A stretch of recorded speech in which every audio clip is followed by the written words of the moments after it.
FIFA বিশ্বকাপের উন্মাদনা এখন তুঙ্গে। নকআউট পর্বের প্রতিটি ম্যাচই যেন ফাইনালের মতো। আজকের সবচেয়ে আলোচিত লড়াইয়ে লিওনেল মেসির আর্জেন্টিনার মুখোমুখি হবে মোহাম্মদ সালাহর মিশর। তবে মাঠের লড়াই শুরুর আগেই উত্তাপ ছড়িয়েছে সামাজিক মাধ্যমে। প্রিয় দলকে শুভকামনা জানিয়ে সরব হয়েছেন দেশের শোবিজ তারকারাও।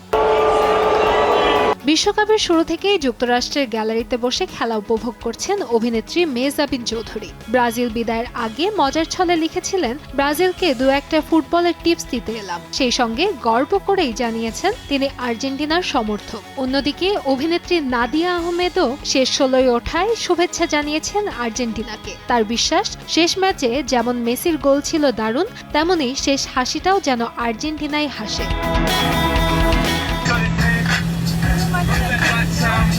বর্তমানে যুক্তরাষ্ট্রে অবস্থান করছেন চিত্রনায়ক জায়েদ খান। আর্জেন্টিনার জার্সি গায়ে, হাতে বাংলাদেশের পতাকা। এমন একটি ছবি শেয়ার করে তিনি জানিয়ে দিয়েছেন নিজের সমর্থনের কথা। তবে ভিন্ন বার্তা দিয়েছেন অভিনেত্রী বর্ষা। আর্জেন্টিনার সমর্থক হলেও আজকের ম্যাচে মিশরের জন্য শুভকামনা জানিয়েছেন তিনি। তার ভাষ্যমতে, আর্জেন্টিনা হারলেও খুব বেশি কষ্ট পাবেন না তিনি। মন থেকে চান দুনিয়ার বুকে জয় হোক মুসলিমদের। এদিকে চোটের কারণে বিশ্রামে থাকলেও প্রিয় দলের জয়ের অপেক্ষায় আছেন চিত্রনায়িকা পরিমণি।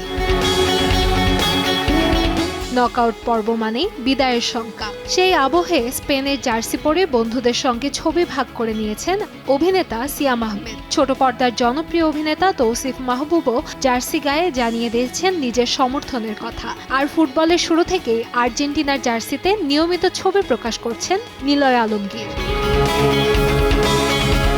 মাঠের লড়াইয়ে শেষ পর্যন্ত কে হাসবে তা জানা যাবে কয়েক ঘন্টার মধ্যেই। তবে ম্যাচ শুরুর আগে প্রিয় দলকে ঘিরে তারকাদের উচ্ছ্বাস আর সমর্থনের বার্তা বিশ্বকাপের উত্তেজনাকে পৌঁছে দিয়েছে ভিন্ন এক মাত্রায়।